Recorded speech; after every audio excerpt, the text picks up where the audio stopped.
જાગતી અવસ્થામાં સપના જોવાનો અધિકાર છે. કારણ કે ખરેખર તો સપનું બધા એમ કે ને સપના જોવા માટે તેને સૂવું પડે. ઓકે, ઊંઘમાં જ સપના આવે, પણ સાકાર કરવાનું તો જાગવું પડે. સપના જોવાની તો મજા આવે, હુઈ જાવ તમને ઘડીક થાય તો ટ્રમ્પની યારે બેઠા બેઠા જમતા હોય એક થાળીમાં, એવું સપનું આવે. પણ ઈ જો સાકાર કરવું તો જેમ નરેન્દ્ર મોદીએ મહેનત કરીને ગમે એમ કરીને ગોઠવાણા, પછી રેડ કાર્પેટથી એનું સન્માન થયું, એમ મુંગેરીલાલ કે હસન સપને જેવી કોંગ્રેસ વાત કરે 27માં, એમને નહીં તમે જીતી જાઓ, ભલે તમે ગમે એમ કહેતા હો. Paper politics, palace politics, office politics એ હવે ન હાલે ભાઈ સાહેબ. તમારે કાંઈક પણ પરફોર્મન્સ બતાવવું પડશે. આ બધાને શું છે, રામણાનું ઝાડવું હોય ને કે ખરી જાય એની ખાઈ લેવું, ખેરવવા નથી. આફોડા પાકીને ખરી જાય એમ છે કે અમુક મત એવા છે જે કોંગ્રેસને જ મળે એમ છે, કારણ કે ભાજપને મળે એમ નથી.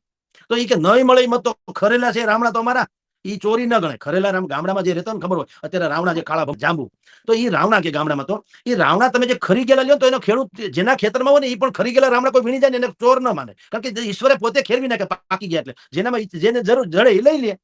એવી રીતે કોંગ્રેસ એમ માને છે કે જે કોંગ્રેસ અરે ભાજપમાં કે આમ આદમીમાં કે જ્યાં કઈ મત નહીં પડે ને ખરી જાહે પોતે આપોઆપ, ઈ ક્યાં જાહે તો અમને મળશે ને, એવી રાહ જોઈને બેઠેલી આ પક્ષ છે. એટલે એનો મેળ નથી પડતો, એને મહેનત નથી કરવી, એને ક્યાંય બહાર નીકળવું નથી. અને નીકળવું એટલે ખાલી વિરોધ કરો, કોઈને ગમતું નથી. હોગ્યું ડાસું કરીને રોજ તમે ડબ્બા ઢગડાવો, તેલ ખકડાવો, તેલના ભાવ વધી ગયા, થોડા ઘટી જાય એમ હોય. તમારે બુદ્ધિ વાપરવી પડે, જનતાને કેવું પડે કે તમે હો તો કઈ રીતે તેલ સસ્તું મળે, એ જનતાને ગળે ઉતારવું પડે. હવે ડબ્બા ખકડાવો તમારા ફોટા આવી જાય, પોલીસ વાળાને પત્રકારોને પૈસા આપ્યા હોય, એટલે તમે જોજો અમુક તમારે લખી રાખવાનું, મીડિયામાં જે ફોટા આવે છે ને એ બધા પેઇડ હોય છે, બુદ્ધિપૂર્વકના. લાગતા વળતે ગોઠવણ.com કે ભાઈ તારે ટીંગાટોળી કરે, મને ટીંગાટોળી કરે તૈયાર ફોટો લેવો એમ. એટલે બધા લોકો માર ખાધા હોય, લાકડીઓ ખાધી હોય, પણ અમુક જ માણસ જયારે ટીંગાટોળી કરીને જાય ગાડીમાં તૈયાર એનો ફોટો આવે છાપામાં, એટલે ભાઈ મોટો નેતા છે એ ખબર પડી જાય, એને એનો વહીવટ કર્યો હોય, લાગતા વળતા જે થતું હોય તે.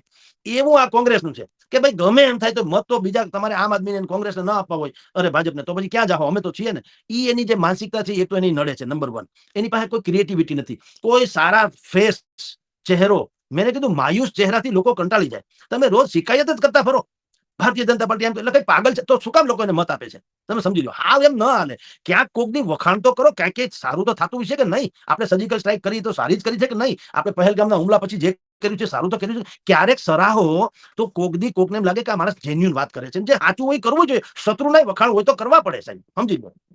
હું તો એમ કહું, તમે આપણે જેને આતંકવાદ કહીએ છીએ એ બીજું બધું જવા દો, સાચું ખોટું, પણ એનું કમિટમેન્ટ કેવું તમે જુઓ. ભલે ખોટું તો ખોટું, કમિટમેન્ટ જુઓ. મરી જવું પણ એને એના લક્ષ્યાંક નથી છોડવા. આપણામાં છે એવી દેશભક્તિ.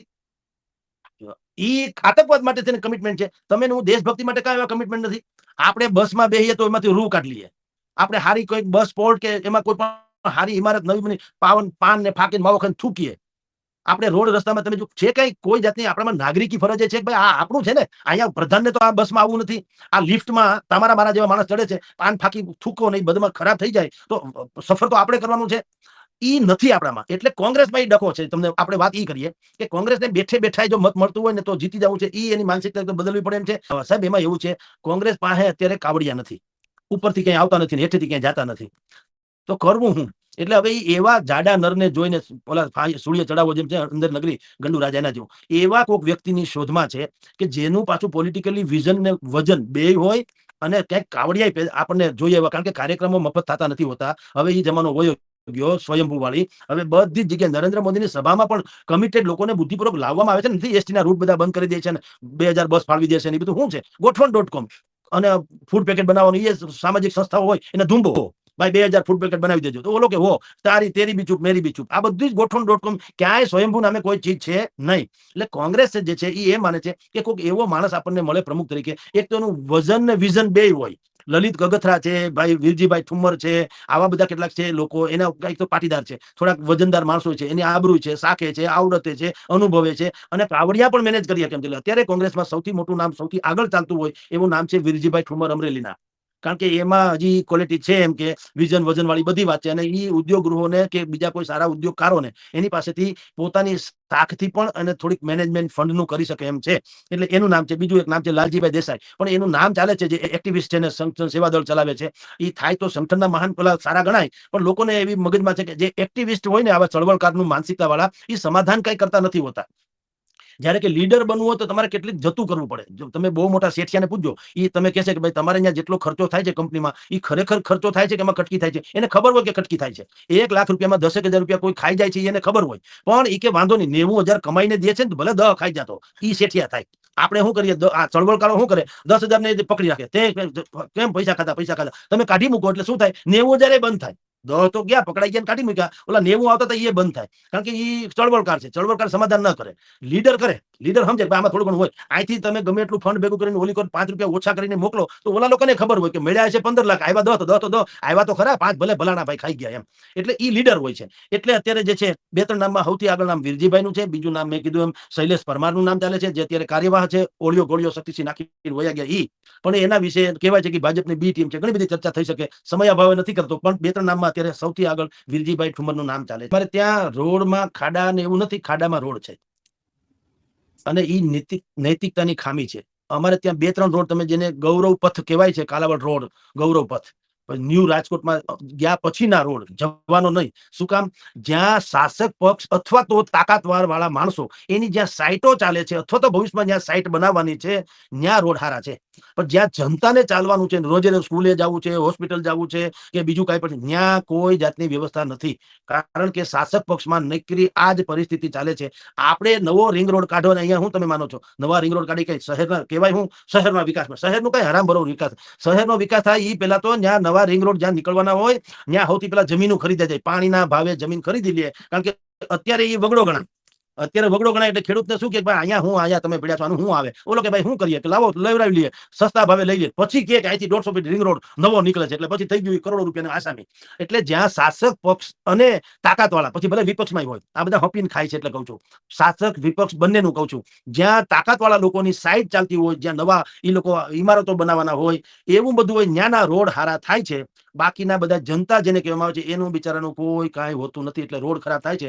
કોંગ્રેસ અહીંયા ખાલી આંદોલન કરે છે કે મોતને બાંધો તો તાવ આવે.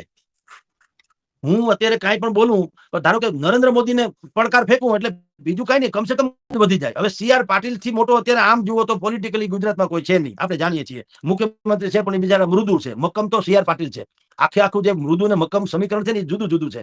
ભાઈ મૃદુ છે પાટીલ સાહેબ, આપણા પટેલ સાહેબ, અને મક્કમ છે ઓલા ભાઈ પાટીલ સાહેબ. હા, હવે CR પાટીલ ની ઉપર ગોફણીઓ ઘા ઝીકો એટલે બધા બીજા નાના માણસો સમજે કે ગોપાલ ને વતાવ્યો ન થયો, એ તો પાટીલ ને ઉહાળી નાખી દીધો.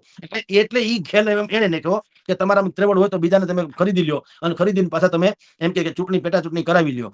એકચ્યુઅલી તો હવે પેટા ચૂંટણી નામના શબ્દથી લોકોને ત્રાહીમામ પોકારી જાય. હવે જનતા એમને હરાવી જાય. ગોપાલ કઈ કરે કે ન કરે, કોઈને આ ગમતું નથી. ભાઈ તમે યાર આવી રીતે તૈયાર ભાણે લોકોને લઈ જાઓ. તમે વિસાવદરમાં જીતી તો હેકા નહીં, તો તમે ઉમેશ મકવાણાને ધારો આ તો એટલા નથી લીધા, તો લઈ લે. પણ નથી લીધા હું લોકોને ખબર પડી જાય કે ભાઈ આ તો આવી રીતે તૈયાર ભાણે બધું લઈ જાય છે. મહેનત તો કરવી નથી અને સ્વીકાર તો છે નહીં. જનતા તો સ્વીકારતી નથી. તો વિસાવદરમાં જીતી ન જાય. 17,000 મતે હારે કે જેવું તો કહેવાય. આખી પેટા ચૂંટણી આખી સલ્તનત ઉતારી દીધી. કાયનાત આખી મહેનત કરી દીધી. ઓલો એક અકેલા સપ્પે ભારી પડી ગયા. તો હવે ઈ કઈ ઓલા મહેનત કરે ભાઈ CR પાટીલ એવી મૂર્ખામી કરે ને, એ પાકડ પીઢ માણસ છે. એટલે એ કઈ કરવાના નથી હવે આવી રીતે. અને કરશે તો હું જેમ આ ઉમેશ મકવાણાનું કીધું ને એમ કે આમ આદમીમાં રહેવું નથી અને ધારાસભ્ય પાછું રહેવું છે બુદ્ધિપૂર્વક. આ દરિયો છે ને, દરિયો સુનામી આવે ને તો હંધાય મકાન બધા દુનિયાભરનું ગમે એટલું હોય ને એને ડૂબાડી દે. પણ તમે દરિયાની માથે તેલનું એક ટીપું નાખી દો, એ તેલનું ટીપું માથે માથે તેરા કરે, એ ડૂબે નહીં. એ અમુક વસ્તુ એવી હોય, એ તમે આપણે છે ને એને ગામડામાં એનો શબ્દ કે લોહીટકો, એ લોહીટકો શબ્દ સમજીને કે લોહીટકો હોય ને એ ક્યાંય ના રે, ભગવાન બચાવે, વાંદરી પાના જેવું ગમે ત્યાં લાગે. એટલે આ લોકો પણ સમજે છે કે ભારતીય જનતા પાર્ટી શું કરી શકે. એટલે તમારી જાણ CR પાટીલનું નામ લઈને બોલે એટલે હું નાના મોટા ભાજપના કોઈ માણસો હોય, મંત્રી હોય, બીજા હોય, એ સમજે ભાઈ ગોપાલને બહુ વેતાવો ન થવાય. એટલે ભાઈ CR પાટીલને ઉધડો લઈ લે પછી આપણી તો ક્યાં હેસિયત. એટલે એ કુનેપૂર્વકનો મેં કીધું પોલિટિકલી ગેમ છે કે પાટીલ ઉપર ઘા ઝીકો તો બીજા બધા ગાય જેવા થઈ જાય. સ્વાગત છે તમારું જાગૃત નાગરિક ગુજરાત રાજકારણમાં. જય હિન્દ મિત્રો. 2027ની ચૂંટણીને લઈને જગદીશ મહેતાનું મોટું નિવેદન સામે આવ્યું છે. જગદીશ મહેતાના કહેવા મુજબ જો કોંગ્રેસ 2027ની ચૂંટણી જીતવી હોય તો માત્ર ભાજપ વિરોધ કરવાથી કામ નહીં ચાલે. તેમણે દાવો કર્યો છે કે નરેન્દ્ર મોદીએ વર્ષો સુધી સતત મહેનત કરી, સંગઠન અને આયોજન કરીને પોતાની રાજકીય સફરને આ મુકામ સુધી પહોંચાડી છે. તેમના કહેવા મુજબ કોંગ્રેસે પણ એવી જ મહેનત અને લોકો વચ્ચે સતત કામ કરવું પડશે. માત્ર નામ કે સૂત્રથી જીત મળતી નથી. જગદીશ મહેતાએ વધુમાં વધુ કહ્યું છે કે જનતા માત્ર વિરોધ સાંભળીને મત આપતી નથી, પરંતુ જે લોકો સતત કામ કરે છે તેમણે પણ ધ્યાનમાં રાખે છે. તેમણે ગોપાલ ઇટાલિયાના વખાણ કરતા કહ્યું છે કે ગોપાલ સતત લોકો વચ્ચે રહીને કામ કરે છે. તેથી જ કઠિન રાજકીય ટક્કર વચ્ચે પણ તેઓ જીતમાં સફળ થયા છે. આ સાથે જ તેમણે દાવો કર્યો છે કે ગોપાલ ઇટાલિયાએ પોતાના ભાષણમાં સી.આર. પાટીલને પણ આકરા પ્રહારો કર્યા છે. તેમના અનેક મુદ્દાઓ પર સવાલ ઉઠાવ્યા છે. આ સમગ્ર મુદ્દે તમારું શું કહેવું છે? કોમેન્ટમાં જરૂરથી જણાવજો. આવી જ રાજકીય અપડેટ્સ માટે અમારી ચેનલ જાગૃત નાગરિક ગુજરાત રાજકારણને ફોલો કરવાનું ભૂલતા નહીં. જય હિન્દ મિત્રો.